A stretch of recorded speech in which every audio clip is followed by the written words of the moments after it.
Olá, seja bem-vindo. Saudações aqui ao nosso programa de entrevista, cada vez mais trazendo assuntos extremamente pertinentes a você.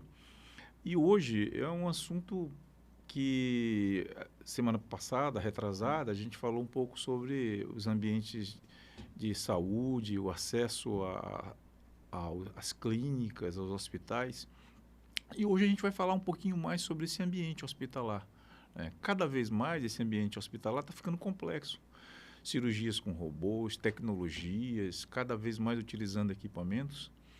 E aí, será que esse conhecimento é do médico, é do enfermeiro ou vai precisar de alguém? Mas para garantir que esses equipamentos estejam nas condições, que a energia elétrica na hora de uma cirurgia esteja garantida, né?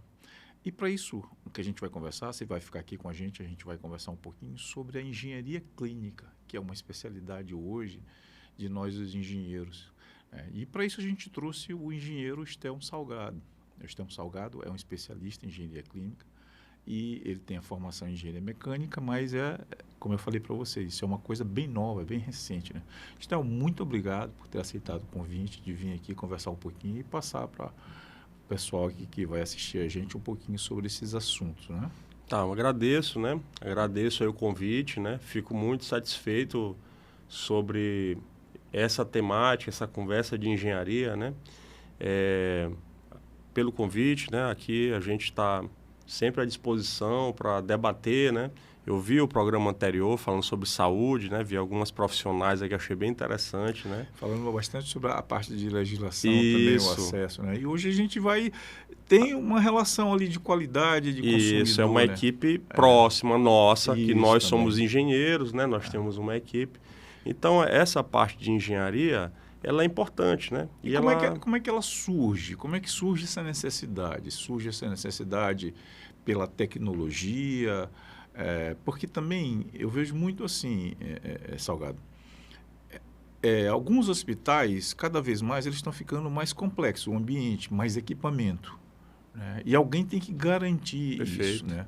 Mas uma coisa é em países mais desenvolvidos, que aí as cirurgias ficam mais complexas, né? Isso começou de onde vem isso? Porque a gente estava falando aqui em off sobre um professor nosso, né, que foi lá presidente do CREA, e eu lembro dele contar uma história que ele dizia que na época ele foi para a Europa, na Alemanha, e num hospital precisaria fazer uma peça, e essa peça era em estrutura metálica, tinha uns parafusos, e esses parafusos foram todos calculados por engenheiros para aquela peça que seria aplicada na coluna de uma pessoa. Uma prótese, no caso. Uma prótese, né? isso, prótese, correto. Então, que é um dos papéis nossos também. Então, essa também. necessidade foi crescendo? Isso, nos dias atuais, por exemplo, o Brasil, né, dá uma referência. Eu já acompanhei cirurgia robótica em São Paulo, no Albert Einstein, que a gente sempre está fazendo esse intercâmbio, né? Então, lá tem uma das salas mais complexas, né, em termos de tecnologia. Lá eles fazem cirurgia robótica em tempo real, com médicos em outros lugares, em alunos em outros lugares, né?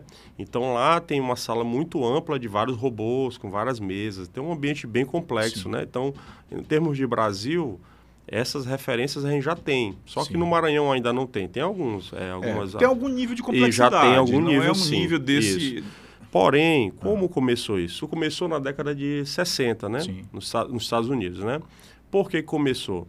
Porque esses aparelhos, esses equipamentos, né, principalmente da radiologia, né, raio-x, tomografia, foram apresentando alguns problemas, alguns defeitos, e aí não tinha quem reparasse, né?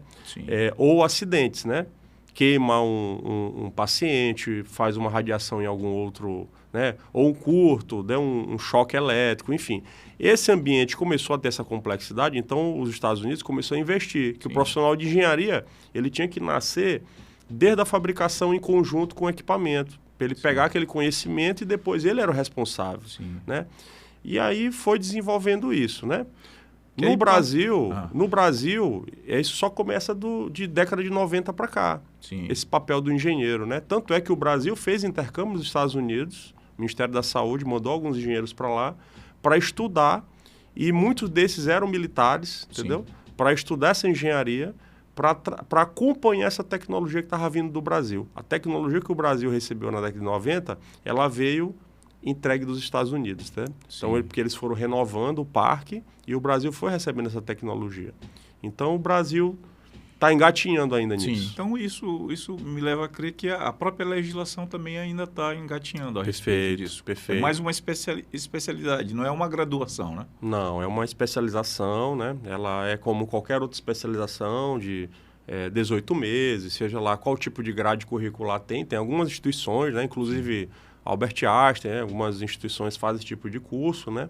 Para engenheiros, para que o engenheiro tenha a vivência dentro do ambiente hospitalar e cuide dos equipamentos, né? Para não ter intercorrências, né?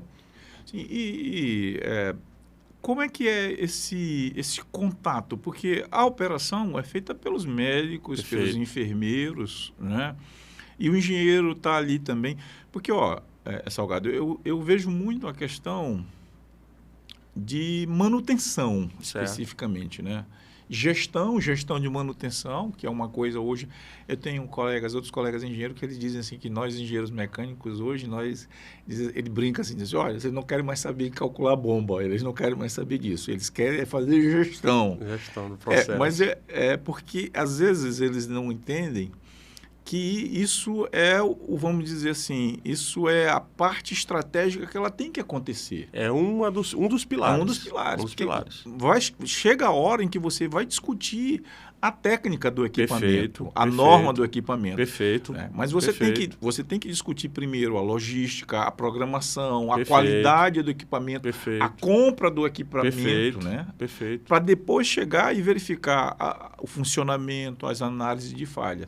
Perfeito. E como é que é isso dentro do ambiente hospitalar? Como é que são essas tratativas? Porque é importante até, Estelmo, e só ressaltando o ponto, que como hoje tu já é uma referência aqui no Maranhão, né, já presta serviço em várias clínicas e hospitais, e eu queria te ouvir nesse ponto, porque eu vejo que essa questão da rotina do engenheiro dentro do ambiente hospitalar é importante, principalmente para quem está começando agora também, que pensa em ter uma carreira também num ambiente como esse. Perfeito. O ambiente hospitalar é um dos ambientes mais complexos, se comparar com a indústria, né? Ele é bem complexo, porque quando a gente está na indústria, né, a gente tem as normas, né, a BNT, a gente segue as normas, segue umas orientações técnicas, né, e manuais, né. No ambiente hospitalar, tem muito mais pessoas trabalhando naquele mesmo ambiente. Sim. E muito mais normas envolvidas, né, porque existe também normas da área da saúde que tem uma interface com o engenheiro, né, a área técnica, vamos dizer assim, em algum momento, né, seja da qualidade, do desempenho do equipamento, ou um plano de contingência. Sim. A pessoa pede, hoje o hospital está operando no limite. Sim. Hoje a gente está com o limite máximo de produção do hospital. Os leitos estão todos ocupados, época de pandemia, né? Isso. Era sempre no limite. Sim. Então, você tem que ter o plano de contingência para isso. Então, tem que pensar como trabalhar dentro dos cenários. Sim. Tanto no máximo, quanto no mínimo. Vai alugar equipamento se está ocioso, se vai substituir para aumentar a produção. Então, esse papel do engenheiro, ele é em paralelo, em conjunto ali com a equipe médica, né, assistencial, para melhorar sempre o dia a dia deles, né? E a produção, obviamente, do ambiente, né? Do hospital ou da clínica, né? Entendeu? É porque eu aproveitando ainda nessa mesma pergunta, eu te dou um exemplo, porque eu já participei de manutenção a um hospital em que o transformador deles, que eles tinham um transformador, apresentou um problema, um curto, e nós tivemos que fazer a manutenção dele. Para substituir, ele estava com problema de isolamento e tivemos que paralisar ele. Porém, o gerador não estava contente para entrar. O grupo gerador não estava contente, porque a nível de norma ele teria que entrar. Não estava contente para fazer. E outra coisa também, o dimensionamento do grupo gerador também não estava atendendo todas as necessidades do hospital também. Entendi. Então, tinha isso. Então, nós tivemos que fazer, por exemplo, trabalhar com um no-breakzinho, que são aquelas outras estruturas menores que garantem energia para um equipamento durante 2, 3 horas para fazer isso. Né? Perfeito. Quer dizer, toda uma complexidade de planejamento. E outra coisa, nós estamos falando isso... De vidas. Por isso que eu estou falando, é um ambiente mais complexo, por conta disso. Sempre tem que trabalhar para falha zero, né? Então, tudo tem que ser simulado. Um exemplo desse, né? Já tive exemplos similares, tanto de energia quanto corte de oxigênio por conta de algum reparo emergencial, algo do tipo. Você tem que simular antes disso, né? Você tem que fazer um plano de contingência, tem que simular. Por exemplo, um gerador. Desligou o gerador, você tem que fazer uma contabilização para ver se ele está entrando no tempo certo. Sim. Entre 7 e 10 segundos, porque é o tempo para os equipamentos se reabilitarem, né? E caso o equipamento falhe, tem que ter o backup. Tem que fazer os testes de bateria regularmente para ver se a bateria está suportando aquele tempo. Então, tem que ter um planejamento para isso. Eu já passei algumas situações dessas, inclusive na pandemia. E muitas das vezes... a pessoa está lá, tem um parente, alguém que está, vamos dizer assim, vivendo de equipamento. Exatamente. Né? E precisa entender que existe a necessidade de um engenheiro dentro daquele ambiente para garantir que aquele equipamento não vai apresentar falha. Perfeito. O nível que está hoje com a robótica, né, para quem não tem ciência aí, o engenheiro é uma pessoa integrante da equipe, né? Ele fica dentro do centro cirúrgico. E ele faz a preparação para o médico. Ele faz toda a preparação com o robô. Vídeos. Ele faz a preparação do robô. Vê lá, faz toda a preparação. E aí, quando ele faz essa preparação, essa programação que ele faz, ele coloca no equipamento para que o médico só execute. Sim. Então, ou seja, o engenheiro faz a cirurgia antes do médico. Para depois é que ele faz a liberação. Só entra no céu, pode entrar agora. Exatamente. Senão, o engenheiro acaba fazendo a cirurgia simulada antes do médico. Agora, uma coisa, Salgado. Em relação a esse avanço também, será que tem uma relação com aquele período de pandemia? Teve uma relação em que, primeiro, como tu falaste, os hospitais, as clínicas estavam no limite, né, de atendimento. A tecnologia também, ela vem como facilitador. Às vezes, eu imagino, eu não sei bem, mas imagino que tinha algumas cirurgias que poderiam levar horas, que hoje, com a tecnologia, elas já reduziram esse tempo. Mais tempo. Né, de intervenção, né? Então, tudo isso também hoje contou para essa mudança do ambiente? Depois que surgiu a pandemia, meio que deu uma virada na área hospitalar, né? Muitos critérios foram reanalisados, né? Alguns equipamentos também foram reanalisados ou criados novos equipamentos com alguns intuitos, né? Seja da parte de segurança do paciente, seja na parte de aumento de produção, enfim. Então, a pandemia ela trouxe uma lição para todos muito grande do ambiente hospitalar, para equipes médicas e fortalecer o papel do engenheiro da equipe técnica dentro do hospital. Isso é muito importante, porque a legislação foi sendo mais rigorosa, né? A vigilância sanitária e outras tantas, né, que tem. Então, o papel do engenheiro ele está lá para dar segurança nesse ambiente, né? Dar segurança nesse ambiente. Tem que ter o equipamento certo, com a equipe certa. Então, por exemplo, toda vez que ocorre alguma coisa não comum, a equipe relata. E isso é importante, por conta da preocupação com a vida do paciente. Isso aqui aconteceu. É crítico ou não é crítico?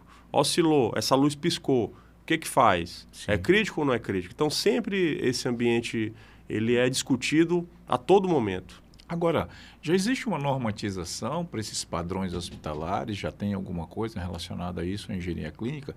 E também as questões de fiscalização, isso já acontece, está acontecendo? As fiscalizações, elas aumentaram, né, no decorrer dos anos, né? Inclusive, a gente deu alguma assessoria para alguns órgãos, né, que nos procurou para dar algumas orientações, né, de como fiscalizar, como verificar, o que verificar. Que ainda como não é uma coisa nova. Exatamente. Ainda, né? Ainda tem uma formação, porque para você fiscalizar, tem que saber o que fiscalizar, né? Sim, claro. O que verificar, o que perguntar. O que é crítico, né? O que é crítico, o que não é crítico, entendeu? Então, a gente deu essa assessoria em alguns momentos, né, para alguns grupos, né, que nos solicitaram. E é uma coisa que é a tendência. Você vê aí no noticiário, né? Clínicas, né? Estética. Algumas pessoas com alguns acidentes, né? Queimaduras. Eu acho que domingo mesmo passado teve alguns casos de alguns pacientes que reclamaram produto inadequado, procedimento inadequado. Então, essa fiscalização ela está aumentando, rigorosamente aumentando. Então, o papel da engenharia ela é crucial para evitar isso. Sim. Então, onde tem isso, não tem esse papel, não está tendo esse papel com exatidão, com assertividade. Então, tá gerando acidente nas pessoas. Sim. Agora, em termos de normatização, tá uma norma específica ou estão usando já as normas que tem, normas de segurança, normas elétricas, já faz ali Tem um mix, né? Porque, por exemplo, já tem a BNT para uma infinidade de coisas. A nossa Associação Brasileira de Normas Técnicas, né? Que a gente, como engenheiro, a gente vê isso anos, né? Sim. Elétrica, hidráulica, água fria, água quente, climatização, gás, você vê tudo. Por exemplo, eu estou discutindo agora a nível nacional a atualização da norma de gases medicinais, que é a 12.188, certo? De gases medicinais. Eu estou com um grupo, né, da BNT, eu sou o único engenheiro do Nordeste, sou eu que estou nesse grupo, né? Tem alguns outros engenheiros, né? E a gente está estudando a atualização dessa norma, né, com esse grupo, né? Por conta de algumas observações durante a pandemia. Sim. Que foram levantadas. Então, todas essas normas ABNT, elas também estão sendo atualizadas, né? Sim. Mas tem outras normas, né? Que é a RDC. A RDC voltada como referência. Como referência. Então, tem muito mais normas, muito mais normas. Aí tem as orientações dos fabricantes. Sim. Quando o cara cria o equipamento, ele dá todo o regulamento dele, todo o manual e as orientações, que também acaba virando norma. Você tem que seguir aquilo lá na risca, né? Sim. Segurança principalmente, né? E assim, eu vejo que também tem toda uma equipe de manutenção, né? Sim, toda uma equipe de engenharia hoje dentro dos hospitais. Cada vez os hospitais ficam maiores, mais complexos, tem que ter toda uma equipe, um núcleo de engenharia, né? O papel dessa equipe, ele é presente desde a concepção. Sim. Desde o projeto, desde a construção, da elaboração do projeto, ele já tem que estar presente. Desde o início. Eu já participei de alguns projetos desde o início. Desde a captação de verba em banco ou verba própria. Sim. Desde o princípio. O que comprar? Qual a quantidade? Qual é o procedimento? Então, conversava com o médico. Vem cá, você vai fazer qual tipo de cirurgia para a gente ver qual tipo de equipamento. Então, essa concepção é um projeto. Perfeito. Você está nessa etapa. Outra etapa é você criar, de fato, os projetos físicos, né? Da infraestrutura. A infraestrutura necessária para iluminação, elétrica, climatização, combate a incêndio, tudo relativo, próprio SPDA. Então, tudo relativo. Depois vem a parte da obra, vem o comissionamento da obra, vem a instalação dos equipamentos, vem o comissionamento dos equipamentos, vem os testes operacionais. É muita etapa. Então, isso tudo é uma economia absurda. Aí, quando não se cumpre isso... E a garantia da qualidade, claro, né? A garantia da qualidade. E essa qualidade são vidas de pessoas, né? Sim, se o equipamento que você comprou ali, vira e mexe, às vezes acontece, botei um equipamento, o equipamento não está servindo. Não pode. Não poderia acontecer isso. Eu comprar um equipamento, instalar um equipamento, ou a capacidade daquele equipamento não está adequada. Tivemos um caso de sucesso aqui que foi emblemático, que foi desde 2021, a gente ficou 2 anos e meio dentro do hospital do governo, no Hospital da Ilha, lá no Turu, né? E ali foi mais de 32 mil metros quadrados de hospital, 5 pavimentos, e grandioso, né? Uma centena de leitos lá. Então, lá a gente fez todas as etapas dessa engenharia. Sim. Como dizia um professor nosso da UEMA, né? É mais barato rasgar papel do que você subir uma parede e depois ter que derrubar. Com certeza. Isso é uma outra coisa que às vezes as pessoas não entendem. É melhor estar discutindo no papel, vendo, que é só hora, é só o HH da discussão, rasga o papel, faz outro desenho, do que depois, quando chegar na implantação, aí tem que alterar alguma outra coisa. Então lá... O nível de incerteza é alto. Só na engenharia, na concepção da obra e na etapa do comissionamento para liberar as áreas operacionais, a gente gerou uma economia gigantesca. Imagino. Gigantesca. Imagino que sim. Tem e uma garantia da qualidade para frente também. Perfeito. Do processo, né? Perfeito. Agora, Salgado, eu queria trazer um ponto especificamente da engenharia clínica, que é uma hoje que, inclusive, o nosso presidente Wesley ele tem uma preocupação grande com isso, esse período que eu estive junto com ele no CREA. E ele tinha uma preocupação em relação ao próprio Confea também, que era a questão da climatização, da qualidade, principalmente de ambientes hospitalares ou mesmo de um ambiente, por exemplo, um ambiente como esse aqui, onde essa temperatura ela tem que estar adequada para esse tipo de processo que a gente tem aqui. Você imagina isso para um hospital, onde a climatização está lá diariamente funcionando. Perfeito. E isso tem uma tendência que, se não for observada, a gerar fungos, bactérias, aí passa um ambiente de contaminação. Perfeito. Vou passar algumas informações aqui. Por exemplo, importante, principalmente para quem está ouvindo a gente, para entender isso. Porque em casa também é uma coisa que precisa...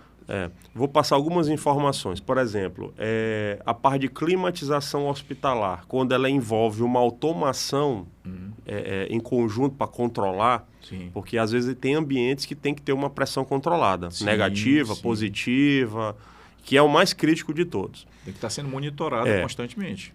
Essa climatização, você tem que ver desde a infraestrutura que está sendo instalada, o dimensionamento, os cálculos das válvulas, das vazões, dos processos, dos difusores, tudo tem que ser medido e acompanhado. A própria ventilação. Ventilação, o tipo de filtro EPA, que tipo de filtro, esse filtro aí, ele faz qual tipo de segurança e qual a frequência de troca. Então, tudo tem que ser analisado, entendeu?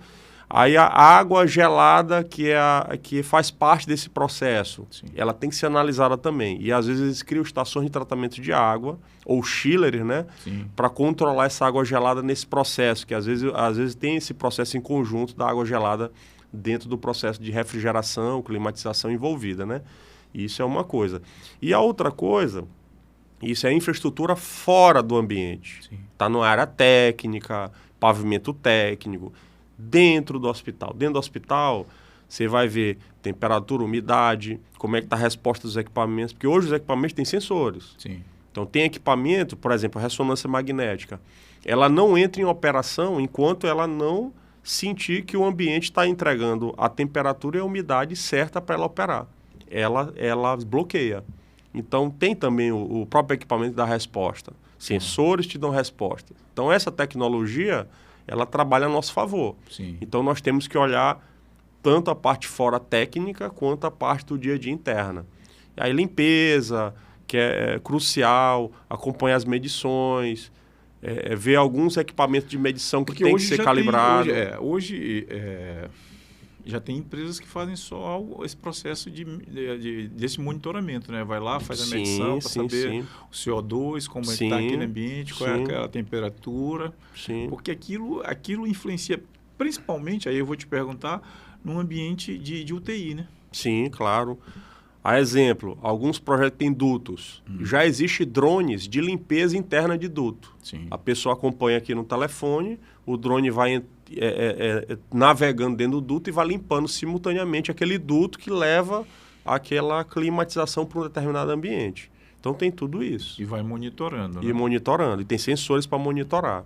Entendeu? Porque recentemente eu andei pesquisando e vendo algumas coisas que, por exemplo, um ambiente, dependendo da temperatura, às vezes você usa um detergente, né, um tipo para limpeza de ambiente, aquilo gera um gás e aquilo pode afetar a sua saúde.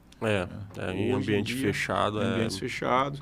E acontece muito, a pessoa que está ouvindo a gente, ele não tem a ideia daquilo ali durante a noite, aquele ar-condicionado que liga, ele não tem uma visão sobre a manutenção daquilo ali. Existem alguns protocolos para materiais de limpeza, né? No mercado já existem equipamentos diluidores eletrônicos que eles são calibrados para você fazer a mistura do produto químico de limpeza com a água. Essas proporções, elas estão lá. 1 litro representa 25 ml do produto, ou dependendo do tipo de graduação. Então, essa entrega desse material que vai fazer a limpeza hospitalar, existe um protocolo também, existe uma avaliação de qualidade dele, entendeu? Então, não é qualquer ambiente que pode entrar na área hospitalar. Sim. Qualquer material não pode entrar... Tem que ser analisado. Tem que ser analisado. Até o protocolo de limpeza, ele tem que ser estabelecido. Qual a frequência, qual o produto. Olha a complexidade, e os produtos né? têm que ser homologados, não pode ser qualquer produto, entendeu? Eu vou comprar um Veja. Não, não é um Veja. Existe o produto certo, entendeu? O próprio manual do fabricante. Se você vê um equipamento, ele fala, a limpeza, esse aqui é só com pano úmido. Sim. A limpeza é desse aqui com a proporção tal do produto tal. Aí ele fala as proporções. É bem complexo, né? Então, é uma coisa que é uma gestão mesmo bem, assim, que tem detalhes que... Porque a qualidade, eu volto a dizer, uma coisa é a gente estar em produção na área de industrial, em que a produção é um equipamento, é uma peça, é alguma coisa. Não, são vidas agora. E a diferença, a indústria, tem muita coisa que você está vendo e acompanhando. Sim. Na área hospitalar tem coisa que você não vê e aí você tem que fazer os protocolos para garantir que a coisa vai dar certo, né? Então tem muita coisa que você não vê. Uma das coisas é a parte de segurança elétrica dos ambientes. Existe a parte elétrica dos ambientes, você tem que saber analisar para que não gere um problema. Sim. Porque se gerar um problema, para o equipamento. Pois é, então o tempo passou, a nossa conversa eu acho que foi extremamente aqui a respeito disso, você que ficou aqui com a gente aqui. Eu queria que tu desse uma mensagenzinha final aí para quem está ouvindo, quem ficou com a gente até aqui agora, o que ele pode enxergar no dia a dia. Às vezes o cara, como eu falei, o ar-condicionado dele ele não está se importando, mas aquilo ali pode gerar um problema para ele, né? A limpeza, né? Que a base de tudo é a limpeza, né? A limpeza... o próprio barulho, né, no equipamento. O ar-condicionado do carro, às vezes, do carro, às vezes, né? Tem que fazer uma tá... higienização, pelo menos anual, algo do tipo, né? Mas a climatização é uma coisa importante também para a mente hospitalar, assim como outras tantas, né? Porque eu sempre falo, o hospital é um organismo vivo. Sim. Ele é um organismo vivo. Está pulsando ali, né? Então tem várias coisas correlatas ali que você, se não atua em uma, dá reflexo em outra. Então, por isso a complexidade é muito maior que a indústria. Muito maior. Então tá. Você que ficou com a gente até aqui agora, acompanhou a conversa, eu acho que foi muito salutar isso. Preste atenção, fique ligado aí e a gente espera, numa próxima, trazer mais assuntos interessantes para você. Um abração, muita saúde aí, fiquem com Deus. Obrigado. Aí quem tiver interesse, né, em ter mais conhecimento, já existe no YouTube... alguns canais de engenharia clínica, né? Alguns professores meus de São Paulo, eles criaram alguns canais, né? E é só botar lá, YouTube, canal Engenharia Clínica, você vai ter muito mais conhecimento de várias coisas. Então, quem tiver interesse na área aí, é uma área promissora, né? E estamos aqui à disposição também. Tá. E quem ficou com a gente até aqui agora, pode passar lá no YouTube também e ver... Quem está chegando aqui agora, só pegou esse finalzinho aqui agora, se quiser acompanhar o início da entrevista, passa lá no nosso canal, no Saudações. Um abração. Obrigado.